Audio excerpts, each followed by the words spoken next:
Right now, millions of men are living in cages they can't even see.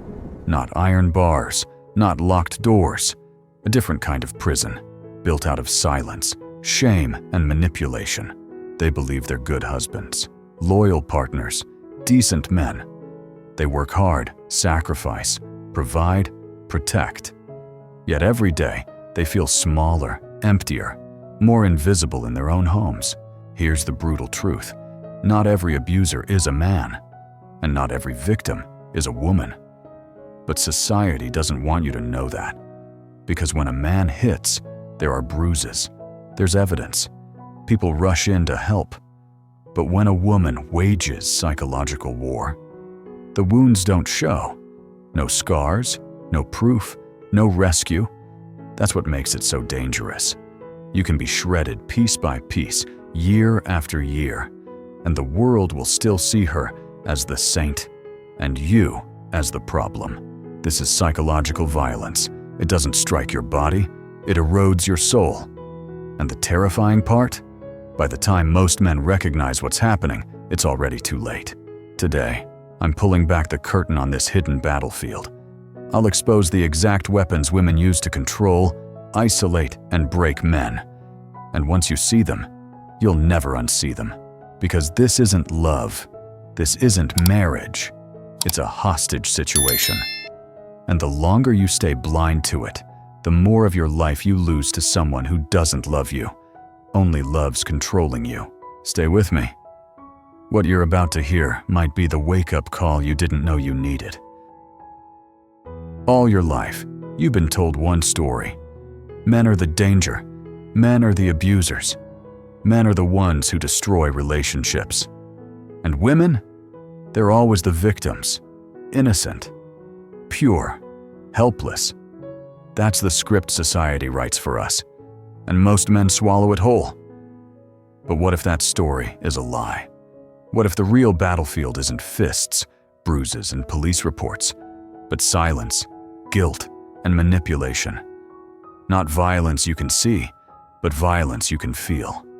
Not broken bones, but broken spirits. Not scars on your body, but scars that live in your mind. Here's what makes it worse. When a man snaps, the world reacts instantly. Everyone sees the evidence, the bruise, the broken glass, the raised voice. The judgment is swift. But when a woman dismantles her husband's confidence, isolates him from his friends, twists his memories until he doubts his own sanity, nobody notices. She looks like the angel. He looks like the monster. She plays the victim. He becomes the villain. And that's the genius of psychological violence. It leaves no evidence. It doesn't happen all at once. It's slow, gradual, drip by drip, day after day, year after year, until the man who once stood tall, proud, and free is reduced to a shadow in his own home. He can't even recognize himself anymore. Here's the part that shocks most men. It never begins with cruelty. It begins with love. Overwhelming, intoxicating love. She makes you feel like you've finally found your soulmate. She showers you with affection, attention, devotion. She convinces you that she's the one, that you're safe, that you're chosen. But that love is not the reality. It's the bait. The control is the reality. And this is where the trap tightens. Because when she begins to pull away, to isolate, to demand, you don't see abuse. You see a problem to solve. You think, maybe if I change, maybe if I try harder, maybe if I love her more. You become addicted to the hope of getting back the woman who never really existed. That's the hook of psychological abuse. It hides inside your pride. It hides inside your loyalty. It convinces you that staying is strength, when in reality, it's slow-motion destruction. And by the time you realize what's happening, you're already too deep. Your friends are gone. Your family's distant. Your confidence is shattered. And the only voice left in your life is hers. You think I'm exaggerating? You think this is Too extreme? Then listen closely, because I'm about to show you the stories of men who had it all: money, success, respect, yet ended up trapped in silence. Men who became ghosts in their own homes. Their destruction didn't come from fists or knives. It came from whispers, from shame, from the woman they trusted most. I once worked with a man who seemed to have it all. 60 years old, self-made, successful, a provider for his family. On the outside, he looked like a winner. On the inside, he lived in silence. His wife hadn't spoken to him in 3 years. They shared a bed and a roof, but he was invisible. He ate alone, bought his own groceries, and hid in his room like a stranger in the house he paid for. It hadn't started this way. First, she cut off his friends. They're a bad influence. It's them or me. He chose her. Then his hobbies: fishing, golf, gone. Then his family. Your brother is toxic. Your mother hates me. One by one, every connection disappeared. Once he was fully isolated, she stopped pretending to care. To make matters worse, he'd refinanced the house in her name, leaving him trapped. Stay and die inside, or leave and lose everything. That's what psychological violence looks like. Not bruises or broken bones, but the slow erasure of identity. And the weapons used are precise. First comes guilt. Everything is your fault. Her boredom, her moods, even her affairs. Men start apologizing for crimes they never committed. I knew a programmer convinced by his wife he had a sex addiction because he wanted intimacy more than once a month. She held all the power, and he was grateful for scraps. Then comes isolation. She doesn't forbid you from seeing friends. She just makes it so miserable you stop trying. Soon, your only source of validation is the person destroying you. Public humiliation follows, disguised as jokes. He's losing his hair. His business failed. Everyone laughs, while he shrinks in silence. If he objects, he's too sensitive. The fourth weapon is sex as currency. Affection is conditional, doled out only if you behave. A man I knew hadn't had sex in 3 years because his wife kept moving the goalposts. Lose weight, work harder, plan better. He internalized failure until even scraps felt like gifts. Then there's financial control.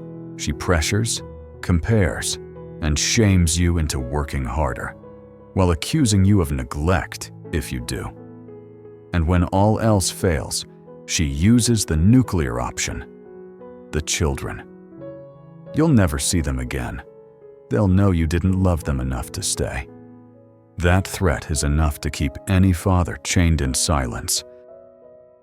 After guilt, isolation, and control, the abuse goes deeper, straight into a man's reality and emotions. Gaslighting steals his sense of truth. That never happened. You're imagining things. You're too sensitive. Over time, he stops trusting his own memory. One man kept notes to remind himself of events until his wife mocked him as paranoid. He quit writing, then quit believing himself. Once she controls your perception, she controls you. Emotional terrorism is just as brutal. No fists, just emotional collapses. Suicide threats, panic attacks, hysterical crying. Every time you set a boundary, she spirals. Suddenly, you're the villain who doesn't care. Your needs vanish while you become her caretaker, hostage to her moods. A doctor I knew gave up conferences and his career because every trip triggered his wife's panic attacks. Then comes the victim flip. She provokes for days until you snap. You yell, slam a door, break a glass, and suddenly she's the terrified victim. She calls the police, sobs, and you're the abuser. Nobody remembers her cruelty, only your reaction. She wins by breaking you, then again by painting you as the monster. What keeps men hooked is intermittent reinforcement. Rare bursts of warmth among long stretches of coldness. 2 weeks of sweetness, 3 months of silence. It feels like hope, but it's addiction. Like a gambler chasing jackpots, men endure years of abuse waiting for one good day. Medical manipulation is another chain. She gets mysteriously sick whenever you try to assert independence. Migraines before family visits, back pain when you suggest she work. The symptoms feel real, but conveniently vanish when she wants to shop or see friends. You're trapped by your own compassion, guilty for even thinking of leaving. Finally, spiritual manipulation weaponizes faith itself. God wants you to be more patient. If you don't forgive me, you're unspiritual. She recruits your community, painting you as prideful while claiming holiness. Faith turns from sanctuary into a cage. This is the essence of psychological abuse: control without fists, destruction without scars. It isolates you, rewrites your reality, and makes you beg for scraps of love. And millions of men live this nightmare. Successful, strong on the outside, quietly crumbling within. This abuse doesn't exist in a vacuum. It's amplified by systems built to protect the obvious victim and blind to the hidden one. Society hands you a script. Bruises equal abuse. No bruises equal no story. And that script protects her while it silences him. Start with the police. An officer shows up to a domestic call and judges by what he sees. Visible injury, loud fights, broken furniture. Those are the things that trigger arrests and reports. A man with a defensive wrist grab and scratches goes to jail. A woman who perfected silence and tears walks away with sympathy. The badge doesn't measure manipulation. It measures evidence. Then you have courts and custody fights. The legal tools are blunt instruments. They parse assets and time with children. They don't parse years of emotional erosion. Judges weigh proof they can see: bank transfers, signed documents, text threats. Not the slow, steady theft of a person's dignity. So the father who sacrificed everything can lose it all because the ledger doesn't capture the long game she played. Therapists can be a second betrayal. Couples therapy often defaults to both of you have issues. The woman performs distress. The man performs confusion. The therapist, trained to fix conflict, may focus on the man's anger, on his need to change. She tells a compelling story of victimhood and gets sympathy. The therapy room becomes another stage where she rewrites the narrative and he pays for it. And society at large, family, friends, employers, they're conditioned. They assume the man's problems are his problems. They call him thin-skinned, controlling, too sensitive. Support networks shrink because people don't know how to react to silent harm. Men are taught to man up, not to say, I'm being emotionally destroyed. All of this creates a feedback loop. The system doesn't just fail you, it punishes you for trying to expose the abuse. That's why so many men stay. It's not just fear of leaving a partner, it's fear of losing children, money, reputation, and faith in the systems meant to keep people safe. Understanding the system is brutal, but necessary. You must see that the obstacle isn't only her manipulation. It's also an environment that minimizes invisible wounds and rewards visible performance. Recognize that the path out will require strategy, evidence, and new allies, because the default institutions won't be on your side by default. Next, we'll move from diagnosis to a plan. How do you document the invisible? How do you rebuild support quietly? How do you protect your money, your voice, and your relationship with your children? Those are the practical steps that separate surviving from escaping. Start documenting every incident, date, time, exact words if you can. Who was there? What happened before and after? Save screenshots of texts, emails, social posts.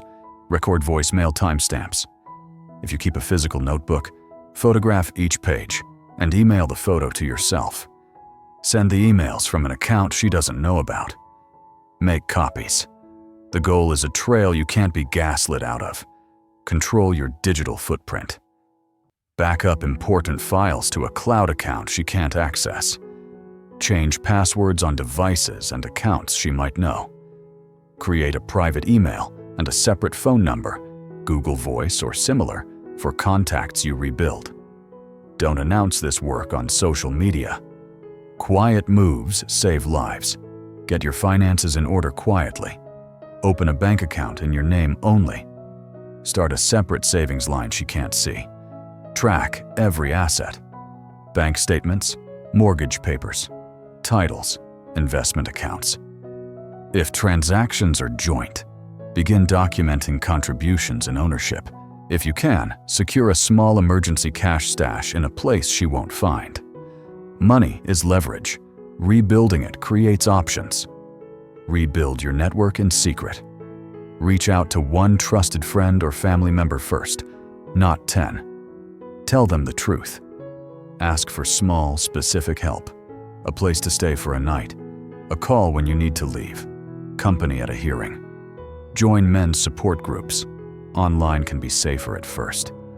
You need reality checks and allies who will remind you who you were before she started erasing you. Collect witnesses and corroboration. Friends, co-workers, neighbors, therapists, anyone who can verify what's happening. If she makes public accusations, witnesses who knew the real dynamics are invaluable. Keep a list of people who saw the behavior and what they saw. Talk to a lawyer, confidentially. A consultation will tell you what proof matters in court, what to avoid doing, and immediate legal steps you can take. Don't assume the system will automatically side with you. Know your legal position so you can act strategically. If cost is a problem, look for legal aid clinics or attorney consultations that operate on a sliding scale. Plan for the kids, legally and emotionally. Document your involvement. School drop-offs, medical appointments, extracurriculars, and messages about the children. Keep records that show your consistent parenting.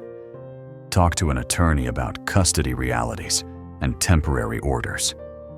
Protect your relationship with your children with consistent presence and documented communication.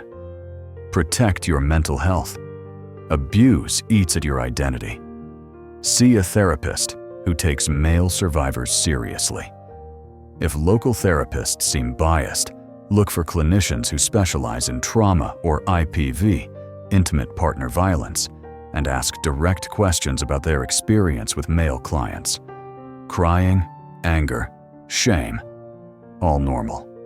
You don't have to bear it alone. Build a safety, exit plan.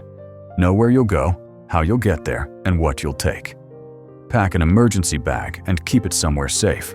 ID, passport, cash, keys, essential documents, a change of clothes, medications, and a list of contacts. Practice leaving in a way that minimizes confrontation.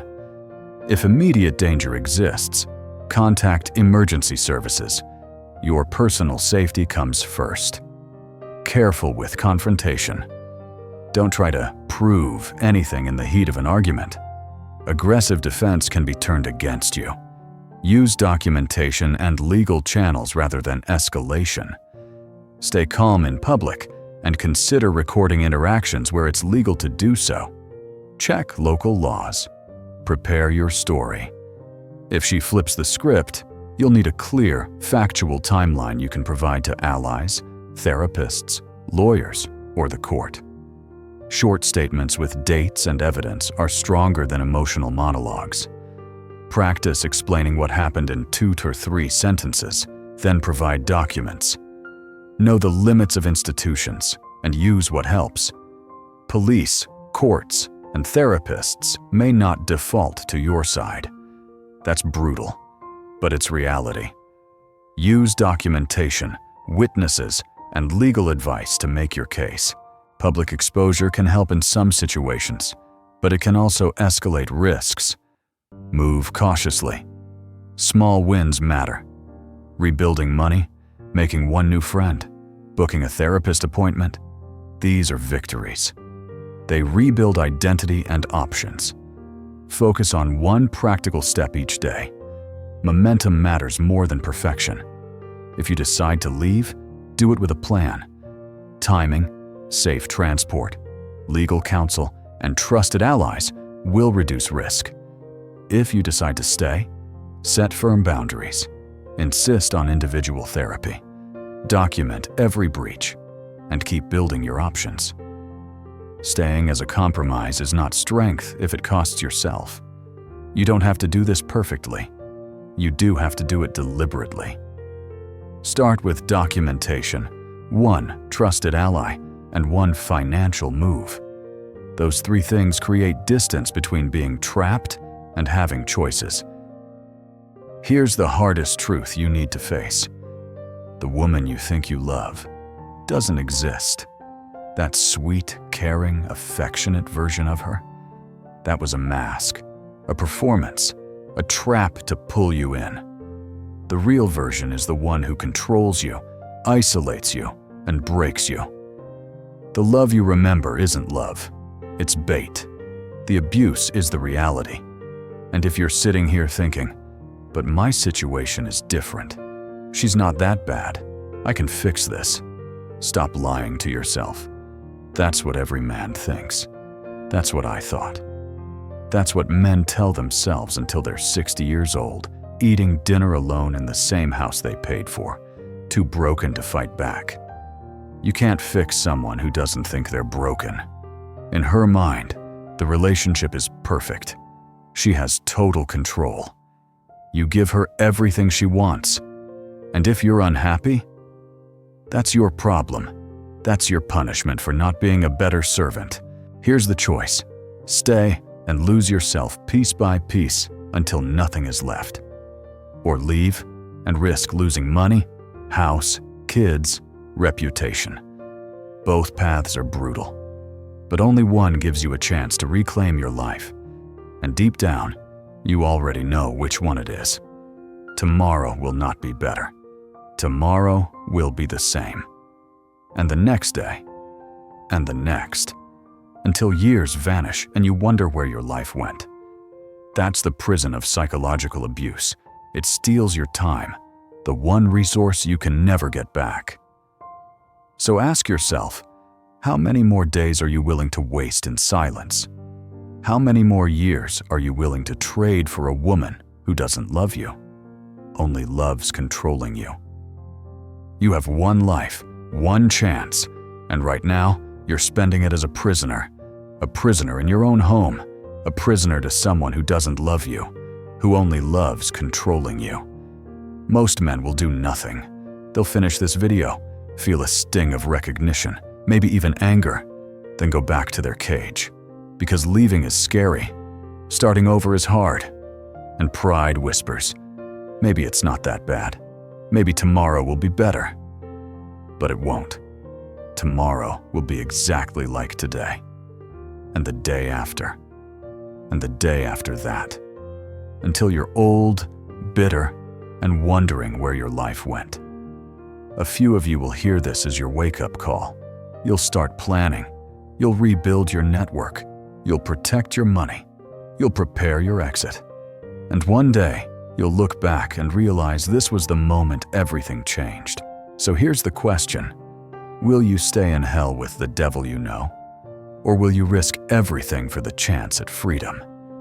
Every day you stay is a day you'll never get back. Every compromise you make is another piece of yourself you'll never recover. The clock is ticking, and she's counting on you being too scared, too tired, too broken to leave. Prove her wrong. If this message hit you hard, good. That means you needed to hear it. You are not weak, you are not crazy, and you are definitely not alone. Millions of men are fighting the same silent war, and now you have the words for it. Thank you for staying with me until the end. That choice already proves you're searching for answers. Don't stop here. In the next video, I'll break down the hidden early warning signs most men miss at the start of a relationship. The red flags that look like love, but are really control in disguise. If you want to avoid ever falling into this trap again, you need to see it. So hit subscribe, share this with someone who needs to hear it, and check out the next video. Because every step you take toward awareness is a step closer to freedom. Stay strong, stay awake, and never forget, you deserve respect, peace, and love without conditions. See you in the next one.